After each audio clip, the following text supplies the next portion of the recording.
light within my heart, light within my thoughts, light within my words. May one and all and everything, blessed and loved, ever be. Welcome. I am Sister Who. At one time, there was a focus on bullying because there were some teenagers who had committed suicide after being bullied for being gay. And I don't know when that will ever stop completely, because actually when the United States government did a investigation, a study on teenage suicide, they found, the United States government, they didn't want to find, but they found that 30% of teenage suicides are attributed to questions of being gay or lesbian. That these young people find themselves in environments where, because of a religious environment or whatever, things are so intense, or they're bullied so much, or they're so pressured to fit in and they can't because of who they find themselves to be, that they wind up killing themselves. And I don't think it's necessary, but the only thing I can think of to save them would be to get them out of that environment, or to educate that environment and change the environment so that they're not in an oppressive environment. But somehow, as Sister Who, for almost 30 years now, I keep insisting whoever and whatever you find yourself to be is okay. You are who you are, and you're beautiful and valuable. In terms of the dynamics of the societies in which we live, there are a lot of things, however, that we need to do by working together, and this means rediscovering each other and loving and valuing each other, and being committed to each other, not just to oneself, but understanding that this witticism of "it's not my problem" is not true. It is always my problem. Whatever is happening to you is always my problem. But it doesn't mean that I will be able to solve it for you. There are certain things that you will have to do yourself. One of the witticisms that I coined as Sister Who way back in the beginning is that whoever wants the muscles has to lift the weights. There are certain things that only individuals can do for themselves. That doesn't mean, however, that everyone in their environment should be benign or ignoring what is happening to them, and not using this as a warning signal that something is wrong. In the same way that the miners would take a canary into the mine, and if the canary got sick, they would understand that there was poisonous gas present. If there is someone, however marginalized or eccentric or unusual they may be, who is having a difficult time just surviving, just living their daily life in whatever way they need to, if they are having a difficult time, that tells everyone around them that something is wrong. And you can pay attention and fix the society in which you live, or you can ignore it and wait for the bigger problems to happen. It's your choice, but as Sister Who, I would say, please get up, get off your butts, and fix society, because society is what happens when it's all of us working together. The problem is that there are some people in that mix who are not investing themselves, not doing the work. They're being bullies. There's a power differential, and they may have more power than some, in the same way that a fifth grader had more power than I did as a first grader. And they picked on me a lot, and the adults, for the most part, when I was a kid, did absolutely nothing. And that creates problems throughout life, to have been bullied and to never be able to come to terms with it, because in every case, the bully always picks on those who are weaker, those who have fewer defenses and who have no way to defend themselves, no way to stand up for themselves. It is the responsibility of the community around them to notice what is happening, first of all, and then to step in and say, no, we're not okay with you behaving this way. If you have a reason for behaving this way, tell us, and we'll see if we can meet your needs. But meeting your needs by picking on someone weaker than yourself is not acceptable. In the world of my childhood, unfortunately, the stronger kids picking on the weaker kids is something that was acceptable. The adults would look the other way, and I was supposed to somehow magically solve it without ever getting into a fight myself. Because, of course, if I got into a fight, then I'd get in trouble. Or if I fought back, I'd get in trouble. But nobody was willing to intervene or do anything while they were abusing the power that was entrusted to them by being bigger. The problem with most of societies is that administrations are frequently bullying in nature, and there are people who have inadequate training and who inadequate maturity who are put in positions where they can abuse power, and they frequently do. The other day I was trying to solve a problem with a computer that was misordered, something that was sent to me that wasn't supposed to be sent to me because it wasn't what I asked for. And in trying to contact the company and rectify the matter, every single person I talked to was a bully. In every single case, they identified that they had more power than I did, and that the only way I was going to deal with them was to do it their way, even if the way they were specifying didn't actually work. This is what the policy said, so this is what we will do. And I had to try to educate them that the policy was written at a time when nobody knew me and didn't know what my needs were. And so consequently, they wrote the policy for somebody else, tried to apply it to me, and greater hurt and wounding occurred. And the bully with whom I was dealing, I mean, in some cases, they just flat hung up the phone on me and told me to go away. And yet I kept calling back because it was a need that I had to have met. And so I kept persisting until I finally got my need met. But it was still a question of the company maintaining a bullying attitude towards customers. In a similar sort of way, I have met police officers who are bullying toward their citizens, and school boards who are bullying toward their students, and city administrations who are bullying toward their citizens. In every case, there is not dialogue, there is not listening happening.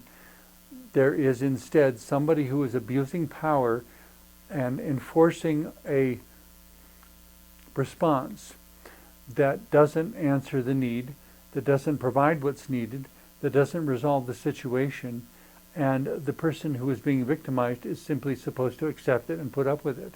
In the same way that in first grade, I was supposed to tolerate the fact that I was being picked on and bullied and punched and hit and all kinds of things. As long as there wasn't any blood, the adults were not going to do anything. And the problem with that, of course, is if I had known that I was gay at that time, by the time I got to high school, I probably would have been one of those who committed suicide, and the whole world of sisterhood would never exist. I know of a number of people who have contacted me over the years who are very glad that it did not turn out that way. I found some way of surviving, of becoming sufficiently invisible that I could get through the school system. I don't have any good memories of my childhood, though. I try to pull things out of my childhood and transform them into moments of insight, but there isn't really anything that I want to remember, and if I could go back and change my childhood, I probably would. And I probably would do all sorts of things differently. Not everyone would, but I definitely would. And yet, at the same time, I hesitate saying that because in spite of the prevalence of bullies in administrations, in other students, in teachers, in all sorts of classes that I had, people with greater power who would insist that I do things their way, and when I informed them why it wouldn't work, how it wouldn't work, and what I needed, they would totally ignore me and silence me and not listen and insist that I would do it their way and be victimized, or nothing more would happen. And in some cases, I really didn't even have any choice. The only way I could have gotten out of that situation was by throwing myself in front of a train or something like that, because there was no escape. And it was very victimizing and very wounding. But I suppose that has a lot to do with why sisterhood is so sensitive today. It does raise the question, though, if I had not gone through those experiences, would I be the compassionate person that I am today? And I don't know that anyone knows. I would like to think that there are other ways I could have learned the same lessons that would not have required everything to be so painful and so disastrous. I don't know, though. That requires a perspective higher than mine. In trying to get my needs met, in trying to make my best contribution to the world that I can, I do frequently find myself locking horns, so to speak, with bullies. They want things to be normal and usual and familiar. And I keep trying to stress to them that doing things normal and usual and familiar will not help you grow and will not empower you. And it will not empower the people who need to be empowered, who need to survive. That the more the world thrives on victimizing each person, the more everything stays in the same negative, horrible, victimizing rut that it is. And nothing gets any better. I saw a saying once that said, in order to have what's never existed, or to have an outcome that has never existed, you have to do what's never been done. It always starts here. It always starts with the person. And yet it doesn't only start with the person, because it may start with me in terms of me speaking out and saying what needs to change and how it needs to change and what it needs to change to. It still is totally dependent upon an administrator listening and someone saying, you know, you're right. We're going to stop that right now. We're not going to do it that way anymore. We're going to do it this way, which really is, from every perspective, a better way to do it. It's when I was a kid, when I was a youth, I often heard the saying, build a better mousetrap and the world will beat a path to your door. And then I found that wasn't necessarily true. That in some cases, the bullying was actually passed from generation to generation. And what mattered was not so much whether I could build a better mousetrap, but whether the bully who was over me was the son or daughter of a bully, and if they had an idea that perhaps wasn't even as good, but the fact was they knew the person in charge, and so their idea would get implemented instead of mine.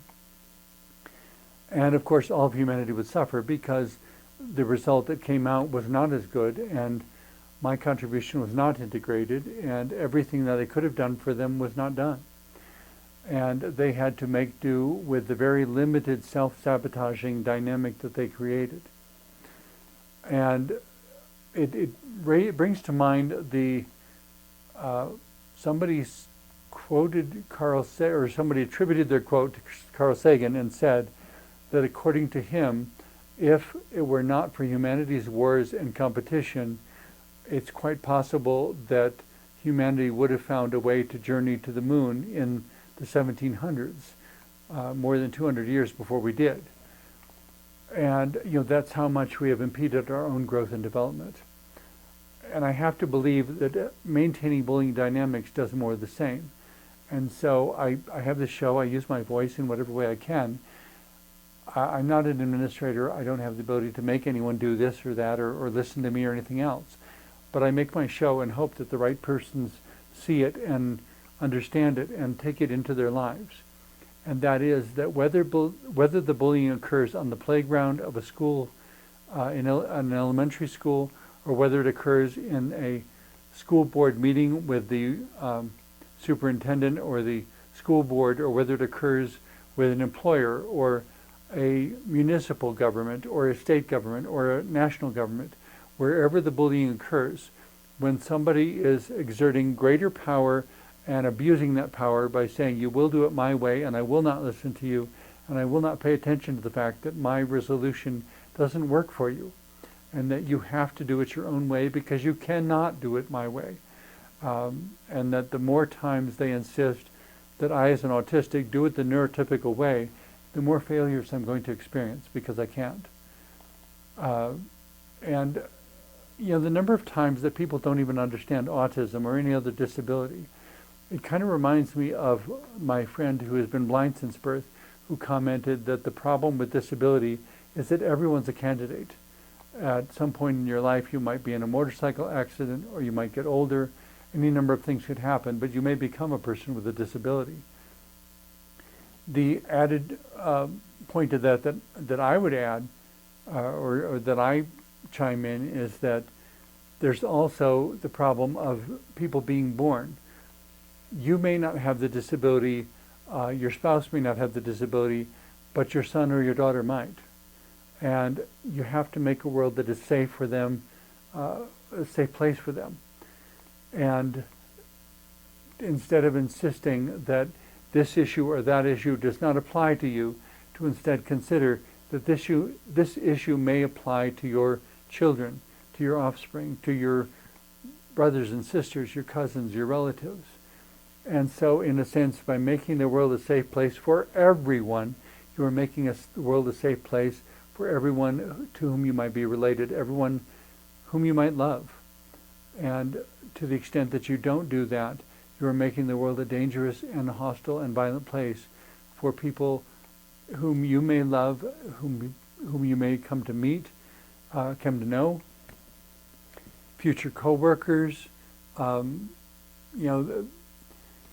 It reminds me of, I've seen a number of movies now where they use the basic same plot line of somebody, a guy falls in love with a girl, and then finds out that she has a gay brother. And if he wants her, he has to stop being homophobic, or else he has to give up his girlfriend. And it becomes a difficult choice. It kind of reminds me, on a different, lighter note, it reminds me of a community theater production I was in quite a number of years ago. That my assistant was, I played a taxidermist. My assistant was a young woman who was learning about taxidermy and loving it, was now engaged to marry an insurance salesman who didn't like taxidermy. And in the course of the play, he ultimately had to choose between his fiancée and her love of taxidermy. And they wound up breaking up, and she continued with taxidermy, which she loved, and had to find someone else to marry because he couldn't deal with it. But as explained in the play, it was really quite different than he thought. And that's all I'll say about that play, because I don't want to spoil it for anyone. But the point being, everything is so interconnected, and the world is so interconnected. And there are bullies, but bullies have siblings, and the victims of bullies have siblings also, and nothing ever stays as confined as you want it to be. And the other thing, as I think to the movie Powder, which I think is a wonderful movie, there's a really wonderful scene where the title character, who is able to, by some inexplicable way, he's able to see inside of people and see their memories and their histories and their personalities and their emotions. And there's one point at which a bully is picking on him and takes his hat and puts it on his own head and says, "I dare you to take it back." And the protagonist of the movie says, "That's what your stepfather said to you before he beat you bloody. You were a kid and he took something away from you and put it on his head and said, 'I dare you to take it back.'" And in connecting with that moment of truth, the bully suddenly loses his focus and is brought face to face with his own emotions, and underscores how every bully was also bullied at some point, and every person who was victimized in some way was also victimized at some point. And because they didn't heal that part of themselves, it reproduced itself in them. It's, to me, over and over again, it's not that, how do I phrase this? It's not that some people are inherently bad people. It's that every person you'll ever meet has a collection of experiences you do not know, and to the extent that they did not heal from those experiences, evil is always looking for a way to replicate itself. It doesn't start with this person or that person or whatever. It is always trying to replicate itself. And so when you meet someone who has those kinds of unhealed wounds, shall we say, and they're acting out in antisocial and violent and hateful ways, if you go back in their story, very often they experience the same thing. And I remember talking to a professor once who commented that she, as a minister, she dealt with someone who was attempting to recover from an instance of molestation, and then finding out that the parent had been molested and the grandparent had been molested. And by the time they were trying to go to the source of the problem and go as far back as they could, it was family counseling for everybody involved, because the dysfunctional behavior and the victimization had started generations before. And in order to stop the cycle from continuing, every single one of the people involved had to be healed. and it was a much greater undertaking than they realized. But until they knew the full story, they couldn't stop it. And there's a similar sort of way, whether it's bullying or whether it's any kind of lying or any other kind of antisocial behavior. You go back far enough and figure out where did it start. And in many, many, many cases, if not all of them, the person was victimized also. And maybe at the time they didn't even realize they were being victimized. But it happened because they didn't know right from wrong, and this person demonstrated to them a definition of right and wrong that produced the warped definition they carried with them to the next generation. And somewhere it has to go back to saying, this wasn't loving, that wasn't loving, that wasn't loving, and that wasn't loving. And we have to go all the way back and do multi-generational healing and forgiveness. And then we take that healing to our society. And it's not just the school boards, the municipal boards, and the state governments, and the national governments. All of them have experienced abuse of power. And until those abuses of power are healed and properly set in a holistic, balanced sort of fashion, where love is what really matters, until that happens, the wounding goes on and on and on and on and on. I was talking with a friend today about differences in perceptions in different regions of the country, and she commented how in some ways there was well, it's kind of responding to the abuse of power, that she was familiar with the southeastern portion of the United States and was commenting on things that would happen there, but the difference was that it was out front and more honestly presented there, and people knew how to deal with it more. It still wasn't healed, however. And I said, you're basically dealing with the same thing in both places. In both cases, you have someone who is wounded who needs to be healed. You need a brokenness and a fracturedness that needs to be healed. And I don't know if or how it ever will be, or if it's even possible. I have to believe that it's possible and keep trying. But in terms of U.S. history, to me, it goes back to the overall history of acknowledging what would have been different if Abraham Lincoln had not been assassinated, because he had, as I understand it, an ambitious plan for rebuilding the South and thoroughly integrating all the people and all the systems there. None of that happened because he was assassinated. And because none of that happened, we instead have this period of history orienting an entire portion of the United States in very negative ways, in ways that couldn't find healing, in ways that couldn't find integration and balance and mutual respect, but instead fostered, if you will, generation upon generation of bullying in governmental levels, in educational levels, in personal levels. It all needs to be healed. If it's not healed, the replication of something negative and evil and hateful will continue. Somebody needs to know somebody else, talk to somebody else, empathize with somebody else, and figuring out, how do we make sense of this? You were wrong, but I was too, and somehow both need to be healed. It's not an either-or situation, it's a both-and.